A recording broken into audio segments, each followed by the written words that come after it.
Alright guys, how's it going? Welcome back.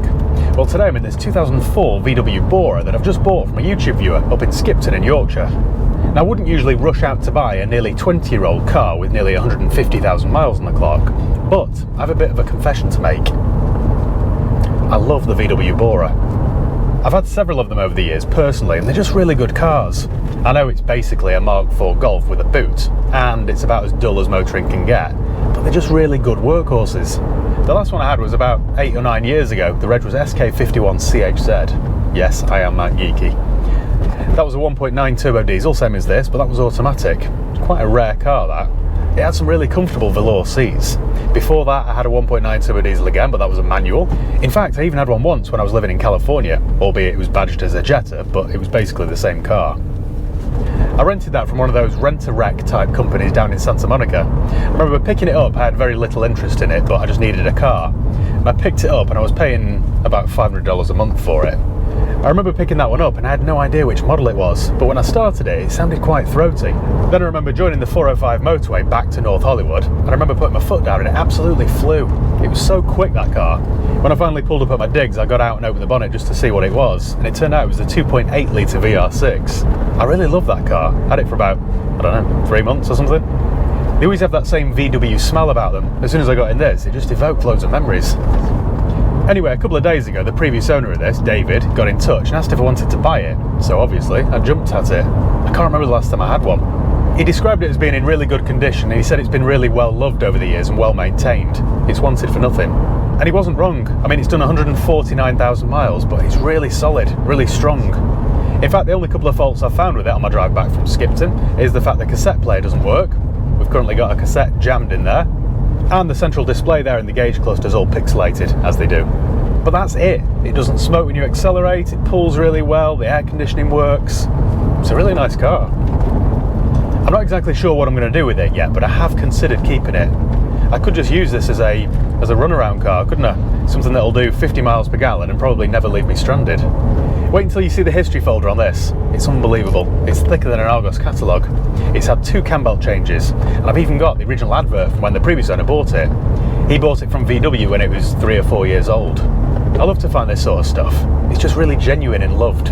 It just proves, doesn't it, that if you look after something, then it will look after you. It's as simple as that. And yet hardly anybody follows that very simple formula. It blows my mind. I paid £800 for this, which is probably all it's worth in the trade, to be fair. But I was thinking retail, it might be worth maybe £2,000. If I can run it to my mechanics and get them to service it and MOT it, you know, perhaps I'll spend £300 or £400 on it, so it'll owe me £1,200. I should be able to get £2,000 for it then.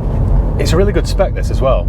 It's finished in, I think it's Midnight Shadow, is it? Shadow Blue? Something like that. And it's got the nice slate grey leather interior. It's also got heated seats. This had been some car in its day, wouldn't it? Some low-level exec company car, probably. I'll tell you what I'll do. I'll pull over somewhere scenic and I'll give you a quick tour of it. I'm fairly confident, though, this is one of the nicest Boras remaining. Well, here it is then. That's what I was talking about. That centre display is kind of pixelated. Oh, another fault actually I found. The mirror adjuster toggle is broken. There's no resistance there, so I need to order one of those. But all my windows work. Remote central locking works. That's my jammed cassette. But even the cup holders work. They're usually all broken. And something else that always breaks on these is the catch on this armrest. Not on this though. Just in really good order, isn't it? This is the history folder I was talking about. So, probably can't show you an awful lot of this. We've got the original touch-up paint, some bulbs, and let me just spin this around so I don't reveal anyone's address. There is just pages and pages and pages of history. It's had new front wings because the old ones had rusted. Timing belts. I love to see this sort of stuff. Let me see if I can find the original advert for it. Here we go, look at this. So it was from Gilbert Lawton. Look at this. The previous owner bought it with 33,700 miles. Shadow blue metallic. And it's got a flannel grey leather interior. 6,995, sounds good value that, doesn't it? I love seeing stuff like this. Ah, the original order form there as well. Right, so better close that before I reveal any personal information. Let me show you around it. May as well turn the engine off as well while we're here. But even the leather's in pretty good condition. There's a little bit of wear there on the bolster, but it's not bad, is it, for a 20-year-old car? Nice colour too, isn't it? You can tell the wings have been painted. The finish there isn't quite as good as the door. But I mean, from afar, it does look quite tidy. I could do with, very loud sheep over there. I need to buff the headlamps and I need to order some new plates for it. In fact, I might as well do that now, wouldn't I? Give Harrods a quick call.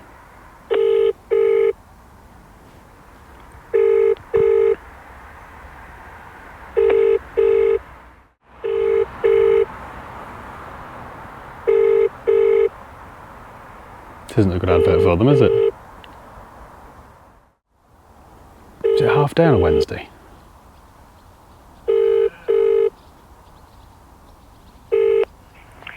Hello, Howard. Hi, it's Matt at High Peak Autos. You alright? Hi, how are you? Yeah, good, thanks, pal. Just a set of plates, please, pal. Yep. So, Mike Tango 04. Mike Tango 04. Lima X-Ray Yankee. So Mike Tango 04, Lima X-Ray Yankee. That's it? Just a standard. Front and rear. Yeah, that's it. Cheers, pal. Yeah, these might be the mornings. Yeah, that's fine. Perfect. Cheers, pal. Thanks very much. Cheers. Bye-bye. See you. One job done. When I did a car vertical vehicle history check, it all checked out fine. It's actually got a really good history. So the 2004 VW Bora is a compact car that comes in two body types, sedan and wagon. I've actually had a wagon as well. What else can I tell you about it then? So the last MOT had done 145,000 miles. And it's just consistent every single year. And there's no real shock in MOT advisories either. That's the issue though. The average market price for such a vehicle is £970. I haven't checked Auto Trader, but there just won't be that many out there. So it is a front wheel drive, 4-cylinder diesel from 2004. So it was manufactured in January 04, registered in April. The ownership changed in 2009, that's when David bought it. But it's got a nice clean history. The last MOT was done in November last year, so it will be due another one fairly soon. So I'll get that done. But yeah, all checked out fine. By the way, if you want to do one of those checks for yourself, and I urge you to do so before you hand over any cash for a used car or motorbike, then use my promo code HIGHPEAK and you'll get 10% off. Alternatively, click the link below in the video description. But it's a really thorough check. It checks 35 different countries' databases. It checks hundreds of millions of cars. So I would definitely recommend that you use it. Anyway, back to my old Bora. It is the PD engine, and it's the 130. It's got the red D and the red I. I mean, it's a slightly higher brake horsepower. They also did a 150, which would be all red. But this isn't, this is the 130. And to be honest, this is the one that I like. So we've got rear parking sensors. It's just so clean. For a 20-year-old car, it's immaculate. This is why I was half tempted to keep it. Even though realistically, I've got no purpose for it at all. Just got that VW smell about it as well. The tyres are all good. We've got Goodyear up front and about 6mm of tread. Moving around this side, again the wing's slightly off colour, but at least there's no rust. Has been replaced recently. The brakes all look okay, and yeah, it's just nice and straight down the panels. Got a big cobweb there. Good job I'm not frightened of spiders, isn't it?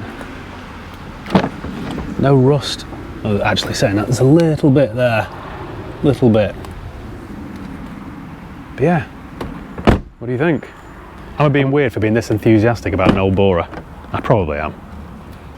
It's even got the original carpet mats. Just really nice and clean, isn't it? So I think I'll run it to my mechanics now, get them to do a service, an MOT, I'll fit the plates, I'll buff the headlamps, give it a good old clean, not that it really needs it, and then I think I've got some profit. This should be a £2,000 car, I think. What do you think? Are you impressed with the Bora or not? Am I a boring old man? Let me know. Well, we're back, and you can probably tell I'm not in a 19-year-old VW Bora. I'm currently in an S-Class Mercedes. Let me explain what happened. After we last spoke, I took the Bora down to my mechanics for a service, an MOT, and I asked them to replace the mirror switch. A couple of days later, my mechanic called me and said, right, we've done the service, and you'll never guess, there wasn't a single drop of oil anywhere around the engine. Usually a 150,000 mile diesel engine like this would be leaking oil from every orifice. This wasn't, it was bone dry. This, by the way, guys, is what happens when you look after your car. Look after them, and they will serve you well. Hardly anybody does, though, and it's annoying. Anyway, they said that they'd fitted the new mirror switch, that was about £60 from VW, and they replaced the 2 rear tyres because they were getting low. And that was it, all done. It sailed through its MOT without a single advisor item, so it was ready for me to go and pick up. So I picked it up from there, got it back to work, fitted some new reg plates because the original reg plates were looking a bit tatty, and then I took it down to the car wash for a mini valet. It didn't really need a thorough valet, just a quick wash and vacuum really. Then I got it back to work and I had to nip to the office to film a desk video, and in my absence my colleague photographed the Bora and got the advert live. Now I'd already written an advert for it, but I didn't click it live because I thought I'll finish the end of the video with the Bora first, before I click it live. Anyway, lack of communication really on my part. I didn't tell my colleague that, so he thought he was doing me a favour by photographing the car and clicking the advert live. I can't really criticise him for that because he thought he was doing me a favour. Anyway, within the hour we had an inquiry on it and it sold for the asking price. I advertised it for 2,495 because the current Auto Trader package that I've got allows me a number of free adverts under that £2,500 marker. The couple came to view it, absolutely loved it, they couldn't believe the service history it had, paid me and they took it. And all of this happened while I was at the office filming a video. I had no idea that it sold. First I heard was when I went back to the garage to finish the video with it and it wasn't there. I don't think this has ever happened before, you know, where I couldn't finish a video because the car had sold. Anyway, I suppose it's not a bad problem to have, is it? Right, what I'm going to do now then is park up somewhere scenic. I'll talk you through my costs and my profit. So someone beeps me, that's all I have to bloody do. Right then, if you remember, I paid £800 for the VW Bora. My bill at my mechanics was, hang on a minute, there were 2 bills here. The first bill was £238.23. That was for the oil filter, oil, MOT test fee and 2 rear tyres plus the labour. £238.23 plus the mirror switch and then labour to fit the mirror switch.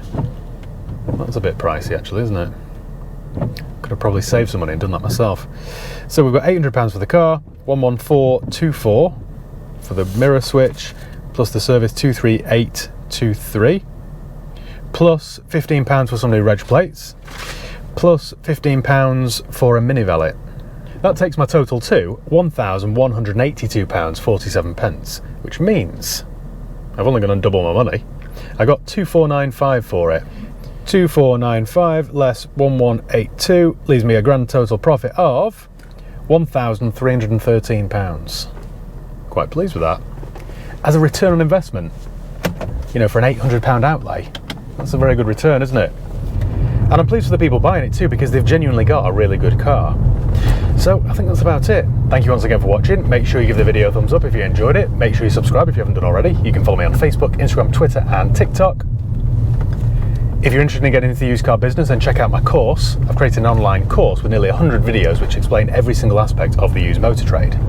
From funding to branding to preparing cars for sale, it's all there, so do check it out. And it's still free for the first 30 days and then only £27 a month thereafter, and you can cancel at any time. So yeah, cheers guys, see you next time.